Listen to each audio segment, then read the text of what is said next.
Earnestly Speaking Podcast.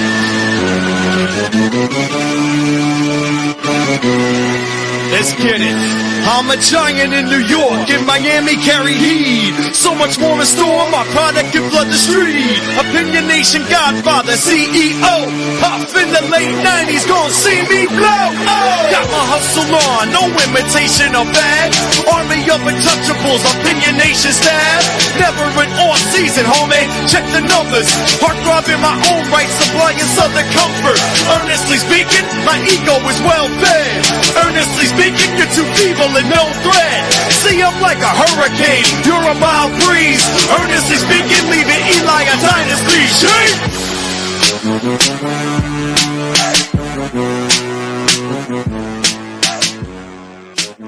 Earnestly Podcast coming to you on May 7th, 2024. First show in about a week. How you guys doing? As I bring myself on the screen there, my little Disney turquoise not t-shirt, long sleeve shirt, which I love. It's actually one of my pajamas actually that I actually wear all the time, but I do love it. It's one of my most comfortable shirt I wear every night when I'm home. Anyway, how you guys doing? Solo podcast today. We had a bunch more shows come up this week as well. Been very active on the podcast, but it's funny. Like last week, for example, we had like 3 shows all in the span of 24 hours, and then the feed goes dead for like a week, almost a week. And it might be the same way this week. I think a lot of it has to do with my schedule, obviously. I would prefer to spread out this stuff, spread the episode a little more, but you take what you take what you can get. If I'm getting time to record a podcast, on those specific days, and it works out between the guests I get, or if I do a solo show and that's the only time I have a chance to record, I gotta take advantage of it. So anyway, last episode I did, we had on my good friends Corey and Rudy Vasquez, my buddies, my father and son duo, on the show. That was a fantastic episode. Really good feedback from that episode. I appreciate you guys subscribing, number one, to the show, to my YouTube page, and listening. I really appreciate that. But haven't done a solo podcast about a week or so. And you guys knew last show I did. I was just about to turn 44 years old. I'm not 44 today. Obviously not today, but last week, 7 days in. Very productive birthday, actually. Very nice day.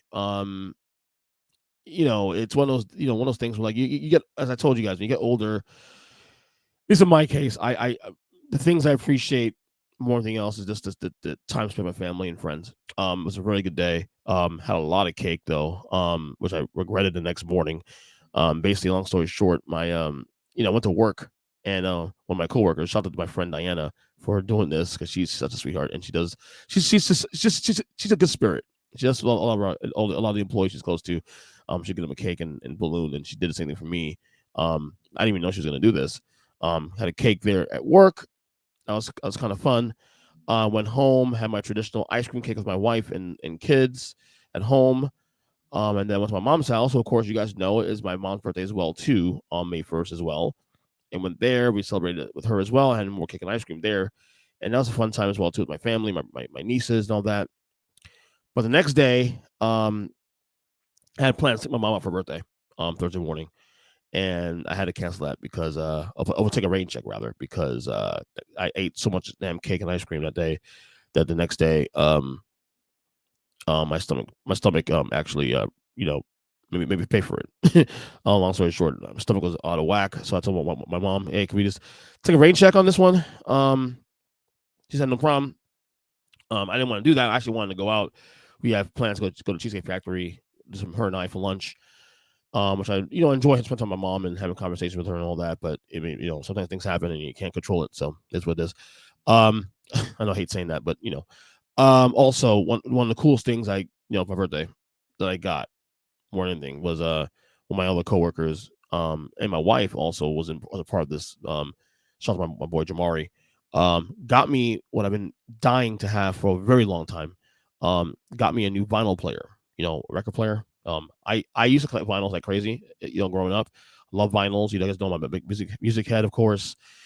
And he got me a vinyl. He got me a vinyl player. And then my wife, on top of that, got me my favorite Metallica album on vinyl. I'm gonna bring it. You know what? Bring it on the screen real quick. Come on, right here next to me.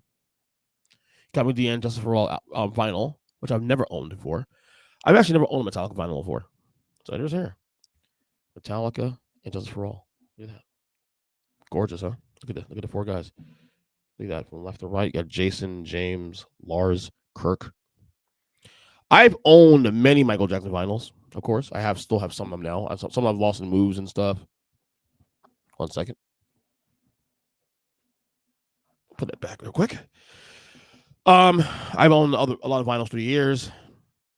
I've lost through moves. Still have a few here today. But now that I got this now, the vinyl player, which I'm so excited for. Again, shout out to my boy Jamari for doing this. Is a phenomenal gift. Look, I'm not really big on gifts really necessarily every year for my birthday. Like as I told you guys, I am more of a I want to just enjoy my time. I rather go to dinner with friends and family and enjoy the day and call it a day. But this gift was amazing. And yeah, I'm so shocked and so amazed about this that I'm looking forward to collecting vinyls again. Was one of my favorite pastimes. I think my only concern about collecting vinyls now for me is because now that you know things are cyclical in the world. Everything comes around. Vinyls are not priced out as though they're released today. Like, you know, vinyls today will cost about as much as a CD does, or if not more, because of how nostalgic and how much of a market there is to people like collecting records again. So my goal now is to find vinyls that are much better priced. For example, I can find vinyls that are, you know, used vinyls. Maybe go to a garage sale, or maybe go to different places that may have record players like on clearance stuff. That records on clearance, for example. So these places are selling them at markedly high rates and high prices. You know, be great. So that's one of the things I want to work on. But yeah, I may also start doing doing some like maybe vinyl Sundays or vinyl Fridays, or maybe like as I start buying more vinyls again, highlighting the records I buy and just kind of playing some on social media, making a kind of social media thing, you know, add some positive stuff to the social media world, you know what I mean? Things of that nature. So anyway, this episode is going to be a relatively short one because my kids were home from school today and they gave me a couple of minutes to go ahead and record. Both kids are home sick from school. With a little bit of a cough. So we're gonna try to keep this short and simple. It's short and simple as I can anyway. But NBA predictions for round two. We're already in round two. In second round of the playoffs in the NBA. Also as well as in NHL as well too. My Rangers are in the playoffs as well too. That one I think is Carolina. That's a series worth watching. Game 2 is tonight. But round 2 of the NBA playoffs. Predictions. Now I never actually post predictions on social media for these things because like round 2 for a certain series started, but like round 2 for the Nuggets and Wolves start on Saturday. They're already 2 games in. You know, round 2 for Celtics and Cavs starts tonight, and so does the OKC Thunder, and so it's all over the place. So I'm gonna give you guys my predictions I had going to the series, some of these series, and I'll tell you if I still keep this predictions as is. So Nuggets, Nuggets and Wolves are up already going in now. They already started the 2 games in. Minnesota up 2-0 in that series. Holy shit! Minnesota has come out and dominated. They shockingly won game 1, obviously, which no one saw coming.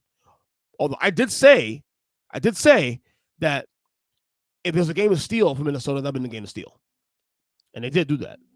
But for them to win last night, game 2, without Rudy Gobert too. Rudy Gobert missed the game last night because of brother's child.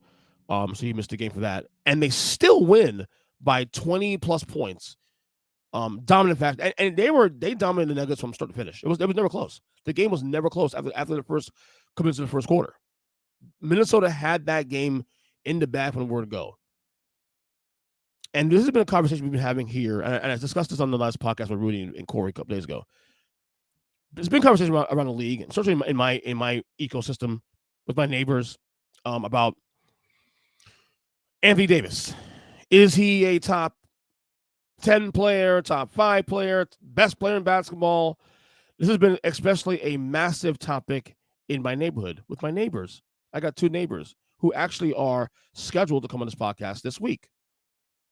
Shout out to my boy Chris Campbell, who has said that Anthony Davis, and he said it's coming into the series, Anthony Davis is in his opinion, the best player in basketball. Now, I pushed back on that, at the time, saying that, slow up a second. Is he top 10? Quite possibly. Is he top 5? Let's see how the series goes. But best player in basketball, let's slow down a little bit. I want to see more of a sample size before I go that route. He has stayed true to his convictions on this. He has said that not only will Minnesota win this series, not only that Anthony Edwards is the best player in basketball, but that the Minnesota Timberwolves will sweep the. First of all, he had Minnesota in 6. Okay, which I thought was crazy because I thought Denver was a better team and whatever me. Then after game 1, my boy Chris doubled down and said not only will Minnesota win this series, they will sweep the Nuggets in this series. I thought he was crazy. I thought that man was crazy. I told that boy, sit back, hold up, calm down a little bit. Well, guess what? I'm here to tell y'all right now. A sweep is absolutely on the table. And I said this to a lot of my friends yesterday before game 2, that if Minnesota somehow wins game 2, that would show me something. You win 2 games against the world champs on the road, and won those games without your best defensive player, and Rudy Gobert, whose job is to guard the best player in basketball, in Nikola Jokic. And you guys not only do the job, but you also do it in dominant fashion. Shout out to Chris. It is what it is. He was correct. Now, obviously, you still play the games, game 3 and 4. Let's see what adjustments Denver can make moving forward in the series. But here's the thing, though. Minnesota has been the best defensive team in basketball all year long. As long as they keep playing like this, I don't think there's an adjustment to make. This is less about Denver and how they're playing and more about how Minnesota's playing. Minnesota's dictating the terms here, man. Minnesota, folks, and a lot of folks are probably a little bit shocked by this because they don't watch NBA basketball throughout the year, day to night, night to night, day to day, week to week, like I do, like E-Pass. Minnesota has been the best defensive team in basketball. And they're showing on display here. Y'all ain't watching Minnesota games because that's Minnesota. Y'all focus on the Lakers and the Warriors and the Knicks and Celtics and all these big market teams. y'all, all y'all casuals ain't paying attention to Minnesota. I had Denver in 6 before the series started, mainly because Denver is on paper the better team. They're the world champs. But this has been said since last year by the Nuggets themselves, that of the 4 teams they beat to win a championship last year, Minnesota, Phoenix, the Lakers, and the Heat, they have said consistently from the time it happened to right now that the Timberwolves were the toughest opponent they faced of the 4 teams they faced in the playoffs on the way to the championship.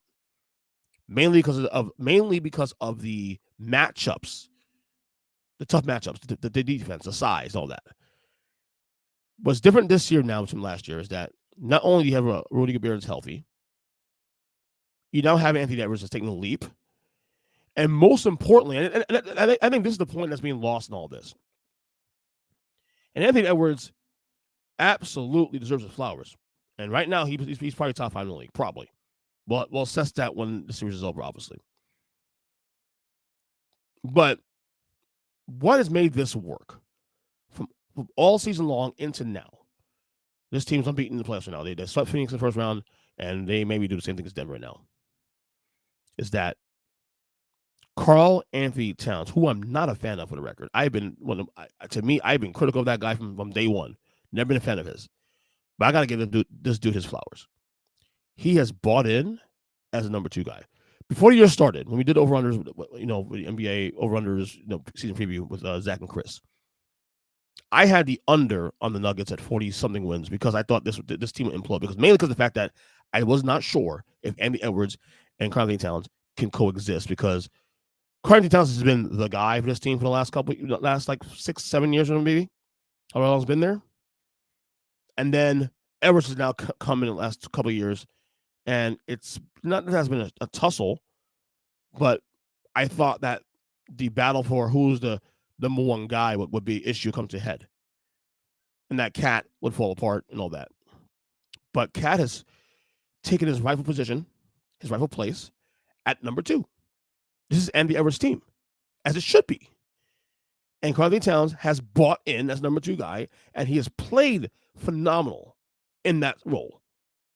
There is nothing wrong with number 2.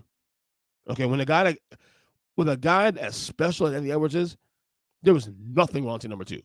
And in fact, I'm here to give him his flowers. This does not work. This does not work if Anthony Edwards and Carlton Towns don't coexist and the roles are defined. And this is why we have now. Carlton Towns had a huge game last night as number 2 guy. That's why this works. So, sweeps on the table, guys. I have to call spade for spade. You know, I was wrong on Denver. I think Minnesota's winning this series. This is put out there.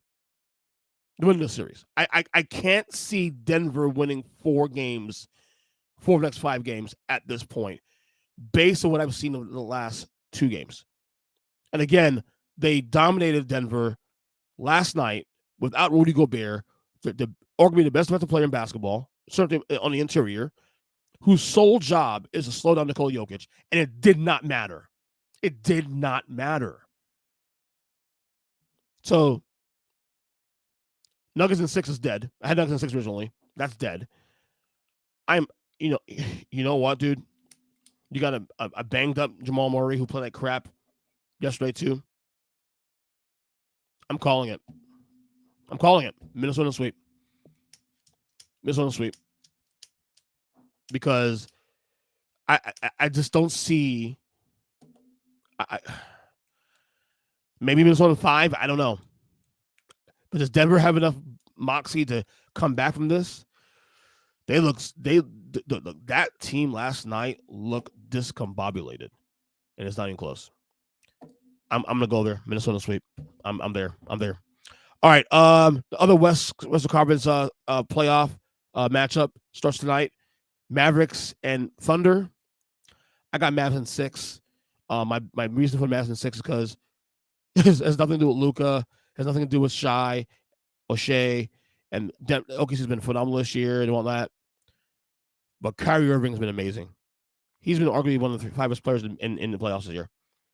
And again, like Carlton Towns, his role in number 2, defined behind Luka, makes him 10 times dangerous. I got Dallas in 6 because I just think Luka and Kyrie, that combo reminds me of LeBron and Kyrie in Cleveland. And when those two are playing on top of their games, that team is a problem. It makes the other players on that roster better. I think OKC is too young. Give me Mavs in 6 for that one. Eastern Conference. So last night, Knicks Pacers started last night. Knicks up 1-0. Indiana, in my opinion, got robbed in that late in that game. Referees a little tilt towards New York, in my opinion, but that's not here or there. I had Knicks in 7 before the series started. I'm going to stick to Knicks in 7 series as the series continues. Based on game 1, I think this is a tight-knit series. I think Tyrese Haliburton has got to play better. He had, 6 points? Let me see here. Last night, Tyrese Haliburton was god-awful. Tyrese Haliburton last night, and this is the guy who was an all-star, who was let me see. He had, 6 points? This is horrible. Tyrese Haliburton was the only starter last night who was in single digits yesterday. And he's their all-star. He's their best player. Tyrese Haliburton last night had 6 points, 2 boards, 8 assists. That's not going to cut it. It's not going to cut it. So, but that won't happen again either, too. I don't think it'll happen again. This is a 7-game series. I think this is a 7-game series. Again, Jalen Brunson, oh my God. Jalen Brunson is, again, if he ain't on first team All-NBA, we got a problem. Just saying. So but I got Knicks in 7 still. This is going to be a tight series. Indiana could very well win this series as well, too, but I'll take New York because I trust New York a little more. And then the other series, you got Boston and Cleveland. I got Boston in 6. I was going to lean 5, but there's no Porzingis in the series for Boston, most likely, at least a chunk of the series. And I'll tell you what, man, Boston's the best. Are they the best team in the Eastern Conference? Yes, they are. Do I trust Boston night and night? No, I don't. Because Boston, again, they're down to Miami those last 3 games in the series. Supposed to. But quite frankly, they should have lost game 2. And Boston's one of those teams that they do tend to take the foot off the gas. So I'm going to take Boston in 6. Even though I think Cleveland's a bunch of frauds. I don't think Cleveland is a title contender. But again, Boston may just give up 2 games just because of the fact that they made us. I don't know. In fact, it wouldn't surprise me if game 1 Boston loses, honestly. It's going to be Boston in 6, though. All right? So that's just that. So those are my predictions for the playoffs as the NBA playoffs continue to go through. One last thing before I get to our QOTWs. I want to have a QOTW that I put out about a week and a half ago. I want to read responses on that on the show. QOTW being, of course, questions of the week. Kendrick Lamar and Drake. You know, I don't profess to be a hip hop connoisseur. I mean, I love old school, obviously. You know, I love what I love, but I've not been, especially the last 20 years, haven't really cared for modern day hip hop. Although I will say Kendrick Lamar is one of the few guys that I do absolutely enjoy his music. Never been a Drake guy. All the knowledge that Drake is easily the most popular hip hop artist in the last 15 years. I don't think it's even close, to be honest with you. The record sales, the charting, and the relevancy and the marketing speaks for itself. He's one of the bigger artists in the game, not as hip hop, but in pop music in general. Of course, the last 15 years. But there's been some beef here. I don't know where it stemmed from. I know these guys don't like each other. This has been going on for at least 12 years, but it's come to a head recently.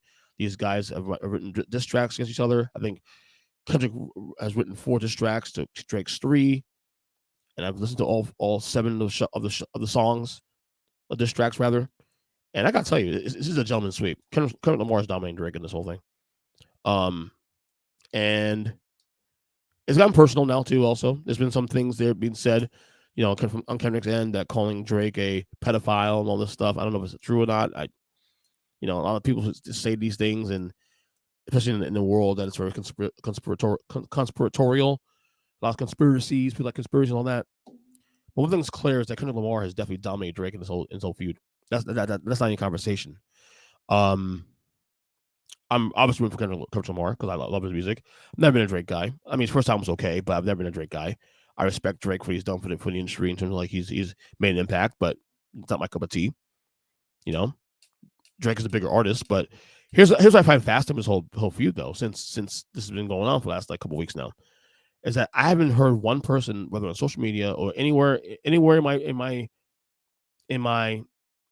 line of vision, or anybody in my family who's following this feud, I haven't heard one person that's been pro Drake in this feud whatsoever. Whether or not they are fan of Drake's, or not they are they think he's actually winning this battle.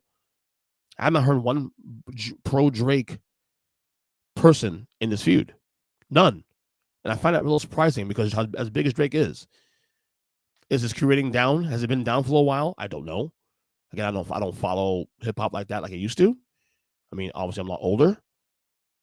You know, obviously Kendrick Lamar, when he put that music, I'm always listening to his new material, but I'm not, you know, a hardcore fan like that. But I find it very, you know, weird that Drake has not gotten more love. But then again, I look at the feud itself, and it's clear the battle line's been drawn. It's clear that the match already won for Kendrick Lamar. Kendrick Lamar has dominated this thing. This is a gentleman's sweep. Like I'll give Drake one comeback he had. I think it was Euphoria. I can't remember the song he did. Whatever, it doesn't matter. The one comeback he came back with, that was solid. But Kendrick is dominating Drake in this one. So that's that from that. Anyway, before we get out of here, it's a shorter. I guess I say shorter, but it's actually typical when we do solo podcasts anyway. We did a QOTW about 8-9 days ago, a question of the week. I haven't done one of these in a while on the show. And I'm going to read this off because a lot of you guys responded to this as well too. And I love this one. So I saw this tweet or whatever to call it, and basically said this: Recite 85% of a movie, and you can get $750,000. What movies are you watching? To win $750,000, you need to recite 85% of a movie or more. And if you do that, you get $750,000. And which movies would you go for? So I'll read them off after. Read this response. There's a really good response on this one here. Andres Valencia says, "Coming to America." Alex Babb says, "Also Coming to America." High Fidelity, Bad Boys 2, Spaceballs, and Christmas Vacation. My boy Joe Lopez, my former co-host on the Take the Rest podcast, he says Pulp Fiction and The Birdcage, and possibly the Clueless as well too. Courtney Caldwell says Ferris Bueller's Day Off, Old School, Step Brothers, Anchorman, and the first 4 Harry Potters. Andrea Cunningham says Raising Arizona, My Cousin Vinny, Braveheart, Oh Brother, Where Art Thou? My boy Joey Dolan says Friday. He always sees a quote this all the time, which is great. I told him also too. You read at the barbecue. Chad Bender says Back to the Future, Happy Gilmore, Harry Potter, and Ace Ventura. Jennifer Siak says the original Ghostbusters. Rob Barnett, of course, our own Rob the Genius, says Star Wars Episode 4. My brother-in-law, actually, Nicholas Seaweed, says Castaway and A Quiet Place. He says also least amount of words to remember. That's a good one. Melissa Cabrera says Little Mermaid, The Holiday, Home Alone, and Aladdin. Brock Caro says Ghostbusters, Back to the Future, Super Troopers, Batman vs Superman, and Zack Snyder's Justice League. Our own Steve Borstein, an old friend of the podcast, Steve Borstein says Pulp Fiction. I like that one. Sean Clark says Step Brothers. Megan Hume says Moana, Grease, and Sandlot. J.R. Alexander says Mortimer. Brandon Wallace was on the show recently. He says The Sandlot, Blues Brothers, Little Giants, Happy Gilmore, Billy Madison, Little Nicky, Big Daddy, and Christmas Vacation. Lots of Adam Sandler there for the record. Chelsea Klein says Heat or Titanic. Michael Casillas says Rocky 3. Neri Gantuli says Moana. Ashley McNamara says Castaway. Travis Harley says Remember the Titans, Dumb and Dumber, and The Never-Ending Story. Pete Garofalo says Ghostbusters, Johnny Dangerously, and Inglourious Bastards. Tom Tozako says Wedding Crashers, Back to the Future, Ferris Bueller's Day Off, and Christmas Vacation. Skylar Will says Liar Liar, Major Payne, and Lion King. Tony Williams says The Program, Avengers Infinity War, and Billy Madison. Patrick Tiller, my enemy. my boy Pat. He says Revenge of the Nerds. That's my concert buddy, by the way, too, also. Revenge of the Nerds. And finally, Adam Copel says Dumb and Dumber. As for me, I put 3 movies here. I could probably put a few more, probably put some plot into it, but I had Ace Ventura, Pet Detective, the first one only, Beverly Hills Cop 1 and 2, and Coming to America. There's other movies there also too. I think first, Forrest Gump is the one I could do recite a good chunk of that all as well too. There's quite a few other movies, but I couldn't think of it at the time. So yeah, that's that. So thank you all you guys for responding to this one. Truly appreciate it. We'll do one of these again in the very near future. And that will do it for today's podcast. Dated again, once again, May 7th, 2024. Again, I am on X/Twitter at EJ Christian 7. Check out my YouTube page, guys, of course, at youtube.com/@Earnest Christian. Again, enjoy the playoffs. Other than that, we will talk soon. And I guess that's it. Talk to you guys later. Love y'all. See ya.